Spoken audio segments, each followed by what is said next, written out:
ലോകത്ത് ഒന്നുകൂടിയും സമാധാനത്തിൻ്റെ ശ്രമം നടക്കുന്നുണ്ട് എന്ന് പറയുമ്പോൾ നമുക്ക് സന്തോഷമുള്ള കാര്യമാണ്. അമേരിക്കയും അതേപോലെ ഇറാനും തമ്മിൽ ഒരു പരോക്ഷമായ ആണവ ഊർജ്ജ പദ്ധതിയുമായി ബന്ധപ്പെട്ട് സമാധാന കരാറിൽ ഒപ്പുവെക്കുന്നതിൻ്റെ ഭാഗമായി ജനീവയിൽ വെച്ച് ഒരു ചർച്ച നടക്കുന്നുണ്ട്, അഥവാ നാളെ. അതിനാവശ്യമായിട്ട് തന്നെ അതിൻ്റെ ആവശ്യത്തിലേക്ക് അബ്ബാസ് അരാജ്കിയും ബന്ധപ്പെട്ട ഓഫീഷ്യൽസും ഇറാനിൽ നിന്ന് ഇന്ന് രാത്രി യാത്ര തിരിക്കുമെന്ന ഒരു വാർത്തയാണ് പുറത്തേക്ക് വന്നിട്ടുള്ളത്. ഇതിൽ നമുക്ക് മനസ്സിലാക്കാൻ പറ്റുന്നത് കേവലം ഇതൊരു പ്രഹസനമായിട്ട് മാത്രമേ നമുക്കിതിനെ കാണേണ്ടതുള്ളൂ. കാരണം ഈ ഒരു ചർച്ചയിലേക്ക് കൂടുതൽ പ്രഷർ ചെയ്യുന്നത് അമേരിക്കയും ഇസ്രായേലുമാണ്. ആ ഇസ്രായേലിൻ്റെയും അമേരിക്കയുടെയും വലിയ ഒരു ഡിമാൻഡ്സ് തന്നെ ഇവിടെ 300 ദീർഘദൂര പരിധി 300 കിലോമീറ്ററിൽ പരിധി വിട്ടിട്ടുള്ള ഈ ഒരു മിസൈലും ഇറാൻ ഉണ്ടാകാൻ പാടില്ല. അതുപോലെ സമ്പുഷ്ടീകരിച്ച യുറേനിയം അമേരിക്കയുടെ ഭാഗമായി എവിടെയെങ്കിലും വെക്കാം. ഇനി അതിന് പറ്റില്ലെങ്കിൽ റഷ്യയിലോ അല്ലെങ്കിൽ തുർക്കിയിലോ കൊണ്ടുപോയി നിങ്ങൾക്ക് സൂക്ഷിക്കാവുന്നതാണ്. ഈ രണ്ട് കാര്യത്തിന് വേണ്ടിയിട്ടാണ് വീണ്ടും ട്രംപ് ജനീവയിലേക്ക് ഇറാൻ്റെ ഭരണകൂടത്തെ ക്ഷണിക്കുന്നത്. പക്ഷേ അത് നമുക്കിപ്പോഴേ മനസ്സിലാക്കാം. അബ്ബാസ് അരാജ്കിയുടെ ഔദ്യോഗികമായിട്ടുള്ള നേരത്തെയുള്ള ട്വീറ്റിൽ നിന്നൊക്കെ കൃത്യമായി പറയാൻ പറ്റുന്ന ഒരു കാര്യമുണ്ട്. ഈ ഒരു ആത്മധൈര്യം, അഥവാ നമുക്ക് കിട്ടുന്ന ഒരു ആത്മധൈര്യം, യുറേനിയം ഞങ്ങളുടെ ഭൂമിയിലുണ്ടാകണം, നിങ്ങളുടെ നെഞ്ച് പിളർക്കുന്ന രൂപത്തിലുള്ള മിസൈലും ഞങ്ങൾക്കുണ്ടാകണം. ഇത് രണ്ടും ഇല്ലെങ്കിൽ പിന്നെ ഞങ്ങളുടെ രാജ്യം ഉണ്ടാവില്ല. അതുകൊണ്ട് ഇത് രണ്ടും ഇല്ലാത്ത ഒരവസ്ഥയിലേക്കുള്ള ഒരു കരാറ് രാജ്യം അംഗീകരിക്കില്ല, രാജ്യത്തിൻ്റെ പൗരന്മാർ അംഗീകരിക്കില്ല. അതുകൊണ്ട് തന്നെ ഇത്തരം ചർച്ചകൾ അത്ര കണ്ടിട്ട് ഗുണം ചെയ്യുമെന്ന് തോന്നുന്നില്ല. എന്നിട്ടും നിങ്ങൾ വിളിക്കുകയാണെങ്കിൽ വിളിക്കുന്നിടത്ത് ഞങ്ങൾ വരാൻ തയ്യാറാണ്. ഇത് ഒരു ഡിപ്ലോമാറ്റിക് സൈഡ് നമ്മൾ നോക്കുകയാണെങ്കിൽ ഇവിടെ പോയിട്ടില്ലെങ്കിൽ അമേരിക്ക അതൊരു കാരണമായിട്ടെടുക്കും.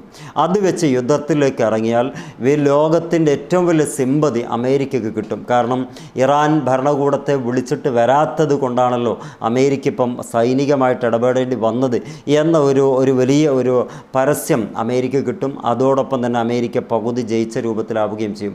അതുകൊണ്ട് തന്നെ അതിനെ സമ്മതിക്കാത്തതിന് വേണ്ടിയിട്ടാണ് പഴയ ഡിമാൻഡ്സിൽ ഒരു വ്യത്യാസമില്ലാതെ, അഥവാ ഇപ്പോൾ നിലവിലുള്ള ഈ മിസൈലുകൾ എന്തൊക്കെയാണോ അതങ്ങനെ തന്നെ കണ്ടിന്യൂ ചെയ്യും. ഇനിയും ദൈർഘ്യമേറിയ മിസൈലുകൾ ഞങ്ങളുടെ ആയുധപ്പുരയിൽ ഒരുങ്ങിക്കൊണ്ടിരിക്കുന്നുണ്ട്. അതിന് യാതൊരു ചർച്ചയ്ക്കും ഞങ്ങൾ നിൽക്കില്ല. രണ്ടാമത്, യുറേനിയം സമ്പുഷ്ടീകരിച്ച് കഴിഞ്ഞത് മറ്റൊരു രാജ്യത്തിൻ്റെ മടിത്തട്ടിൽ കൊണ്ടുപോയി വെക്കാൻ ഞങ്ങൾ ആഗ്രഹിക്കുന്നില്ല.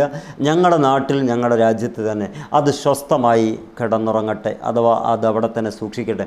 ഇതല്ലാത്ത വേറെ എന്തെങ്കിലും പറയാനുണ്ടെങ്കിൽ പറയാമെന്നാണ്. അപ്പോഴും ട്രംപ് പറയുന്നത് ഈ ഇറാൻ ഇപ്പോഴും ഒരു പുതിയ കരാറിന് ആഗ്രഹം പ്രകടിപ്പിച്ചുകൊണ്ടിരിക്കുന്നു, ഞങ്ങൾ അതിലേക്ക് അവരെ ക്ഷണിക്കുന്നു, ഞങ്ങളുടെ ലക്ഷ്യം തന്നെ വലിയ ഒരു സമാധാനമാണ്.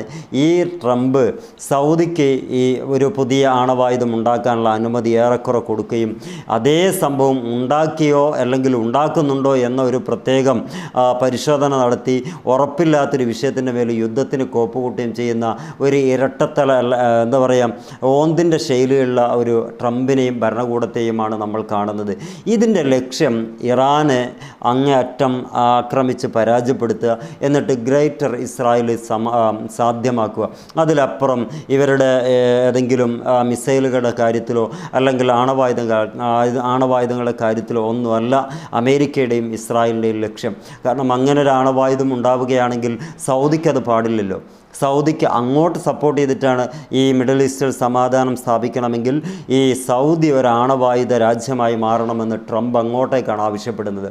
അതിനാവശ്യമായ എല്ലാ മെഗാ ഡീലുകൾ നടക്കുന്നു, അല്ലെങ്കിൽ നടന്നുകൊണ്ടിരിക്കുന്നു, നടക്കാൻ വേണ്ടിയിട്ട് എല്ലാവിധ സൗകര്യങ്ങളും ചെയ്തു വെച്ചിരിക്കുന്നു എന്നുള്ളതാണ്. അപ്പോൾ ഇവിടെ ഗ്രേറ്റർ ഇസ്രായേലിന് എന്തൊക്കെ വേണോ, മിഡിൽ ഈസ്റ്റിൻ്റെ ഏറെക്കുറെ ഭാഗങ്ങൾ വേണം. അതിനാരാ തടസ്സം? ഇറാനാണ്. അതിന് ഇറാനെ എങ്ങനെയെങ്കിലും ഏതെങ്കിലും പേരിൽ അവിടെ യുദ്ധമുണ്ടാക്കി അവിടുത്തെ ഒരു അവസ്ഥ, ഭരണകൂടം താഴെ ഇറക്കുക എന്ന ഒരൊറ്റ ലക്ഷ്യമേ ഇറാനുള്ളൂ എന്ന് മനസ്സിലാക്കാൻ പറ്റുന്ന ആളുകൾക്ക് ഇത്ര അധികം തെളിവുകൾ കൂടുതൽ വേണമെന്നില്ല. കാരണം ആ സൗദി അറേബ്യയോട് പറയുന്നത്, നിങ്ങൾ പുതിയ ഒരാണവ ആയുധ പരിഷ്കരണവുമായിട്ട് നിങ്ങൾ വരണം, അതിനാവശ്യമായ ഒത്താശകളൊക്കെ ഞങ്ങൾ ചെയ്തു തരും. ഇപ്പുറത്ത് പറയുന്നു ഇറാൻ ആണവായുധം ഒരിക്കലും ആർജിച്ചെടുക്കാൻ പാടില്ല, അത് ലോകത്ത് തന്നെ വലിയ അപകടമുണ്ടാക്കും എന്നൊക്കെ പറഞ്ഞിട്ട് ട്രംപ് അവിടെ വേറെ കഥയും പറയുന്നുണ്ട്. എന്നാൽ കരാറുമായി മുന്നോട്ട് പോകുന്നതിൽ യാതൊരു പിന്നാക്കവും ട്രംപ് കാണിക്കുന്നില്ല. അതേ സമയത്ത് സൈനിക വിന്യാസമാണെങ്കിൽ ത്വരിതഗതിയിൽ നടക്കുകയും ചെയ്യുന്നുണ്ട്. എന്ന് പറഞ്ഞാൽ മുഴുവൻ ഒരു കോമഡിയാണ് കാണുന്നത്. ഇത് എവിടം വരെ എത്തും, എങ്ങനെയൊക്കെ ആകും എന്നുള്ളത് കാത്തിരുന്ന് കാണേണ്ടി വരും. എന്താണെങ്കിലും നിങ്ങളുടെ അഭിപ്രായങ്ങൾ പറയുക. Wish you all the best. Good bye.